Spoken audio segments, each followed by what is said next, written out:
मेरे पास अपने बाबा दादा की न ही एक पाई है और न ही मुझे चाहिए। मेरे पास अगर कुछ है तो अपनी माँ का दिया हुआ आशीर्वाद। स्वतंत्र भारत में जन्म लेकर प्रधानमंत्री पद तक का सफर तय करने वाले पहले व्यक्ति हैं नरेंद्र दामोदर दास मोदी। आज दुनिया के सर्वशक्तिशाली लोगों में उनका नाम शामिल है। मोदी जी के व्यक्तित्व को किन्हीं राजनीतिक कारणों के लिए सराहा जाए या फिर विपक्ष द्वारा उनकी निंदा की जाए, लेकिन उनके कार्यों को अनदेखा नहीं किया जा सकता।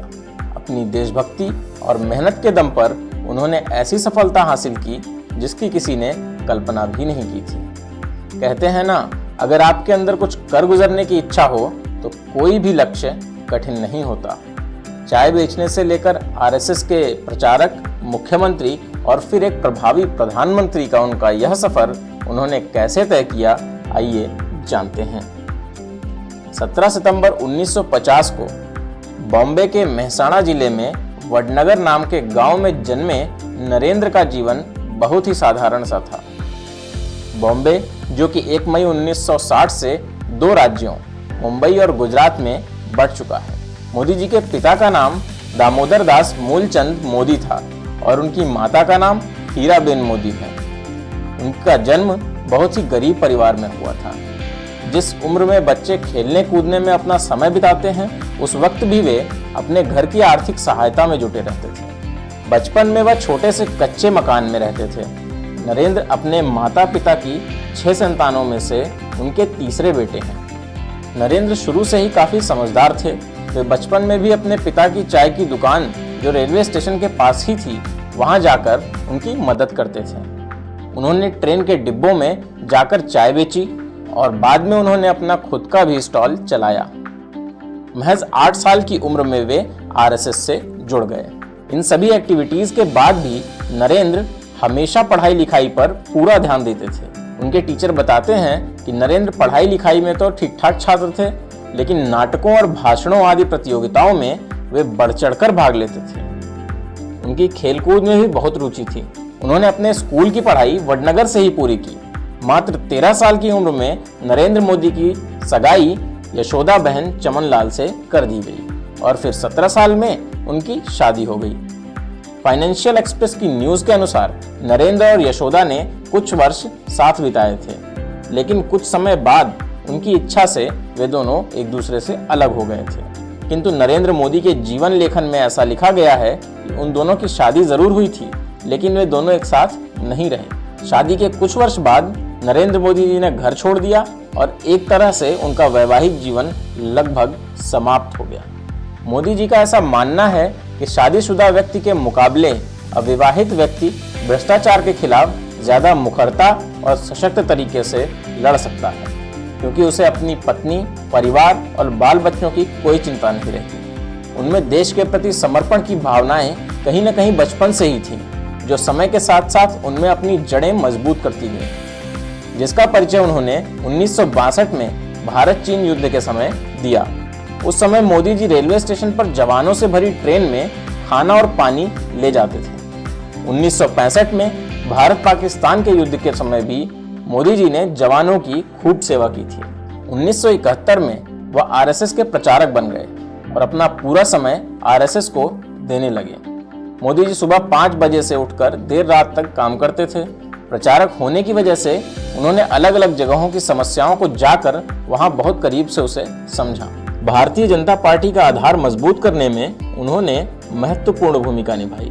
1975 के आसपास राजनीतिक विवाद काफी तेजी के साथ बढ़ता चला गया, जिसके चलते तत्कालीन प्रधानमंत्री इंदिरा गांधी ने कई राज्यों में आपातकाल की घोषणा कर दी। इस दौरान आरएसएस जैसी समस्त संस्थाओं पर भी प्रतिबंध लगा दिया गया, जिसके बावजूद मोदी जी ने देश की सेवा की और सरकार की गलत नीतियों का जमकर विरोध किया। आपातकाल के इस दौर में मोदी जी ने एक किताब भी लिखी, जिसका नाम था संघर्ष मां गुजरात। इस किताब में गुजरात की राजनीति के बारे में काफी चर्चा की गई थी। आरएसएस में बतौर प्रचारक रहते हुए भी उन्होंने 1980 में गुजरात विश्वविद्यालय से राजनीतिक विज्ञान में पीजी की डिग्री प्राप्त की। उनके बेहतरीन काम को देखते हुए उन्हें भाजपा में नियुक्त किया गया। 1990 में मोदी जी ने अपने कुशल नेतृत्व का परिचय दिया और आडवाणी जी की अयोध्या रथ यात्रा का भव्य आयोजन किया।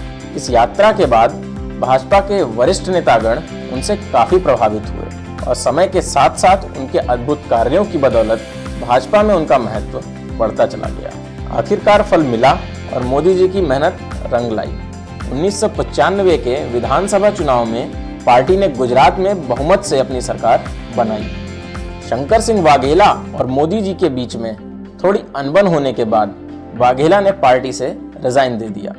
इस राजनीतिक हलचल के बाद केशुभाई पटेल को गुजरात का मुख्यमंत्री बना दिया गया और नरेंद्र मोदी को दिल्ली भेजकर महासचिव के रूप में नियुक्त कर दिया गया। मोदी जी ने इस जिम्मेदारी को भी बखूबी निभाया। 2001 में केशुभाई पटेल की सेहत अचानक बिगड़ने लगी और इसी हलचल के बीच भाजपा चुनाव में कई सीटें भी हार गई, लेकिन भारतीय जनता पार्टी ने उम्मीद नहीं छोड़ी। अक्टूबर 2001 में केशुभाई पटेल की जगह नरेंद्र मोदी को मुख्यमंत्री पद की कमान सौंपी गई। नरेंद्र मोदी ने मुख्यमंत्री का अपना पहला कार्यकाल 7 अक्टूबर 2001 से शुरू किया। राजकोट विधानसभा चुनाव में मोदी जी ने जिस जोश के साथ अपनी दावेदारी पेश की, उसका परिणाम चुनावी नतीजों के रूप में सामने आया। उन्होंने कांग्रेस पार्टी के अश्विन मेहता को एक बड़े अंतर से हराया। मोदी जी ने मुख्यमंत्री पद के कार्यभार को बहुत ही अच्छे से संभाला। अपनी काबिलियत से उन्होंने गुजरात को फिर से मजबूत कर दिया। उन्होंने गांव-गांव तक बिजली पहुंचाई, टूरिज्म को बढ़ावा दिया। गुजरात देश का पहला राज्य बना जहां सभी नदियों को एक साथ जोड़ा गया, जिसके परिणाम स्वरूप पूरे राज्य में पानी की प्रॉब्लम को सॉल्व कर दिया गया। एशिया के सबसे बड़े सोलर पार्क का निर्माण भी गुजरात में ही किया गया। इसके अलावा उन्होंने बहुत सारे अद्भुत व सराहनीय कार्य किए। देखते ही देखते गुजरात को भारत का सबसे बेहतरीन राज्य बना दिया।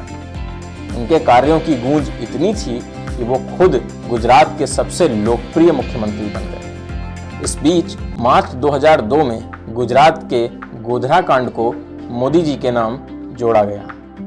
इस कांड के लिए न्यूयॉर्क टाइम्स ने मोदी प्रशासन को जिम्मेदार ठहराया और फिर कांग्रेस सहित अन्य विपक्षी दलों ने उनके इस्तीफे की मांग की। 27 फरवरी 2002 को गुजरात के गोधरा नाम के शहर में रेलवे स्टेशन पर साबरमती ट्रेन के S6 कोच में आग लगाए जाने से 59 लोगों की मौत हो गई थी, जिसके बाद पूरे गुजरात में सांप्रदायिक दंगों की शुरुआत हो गई।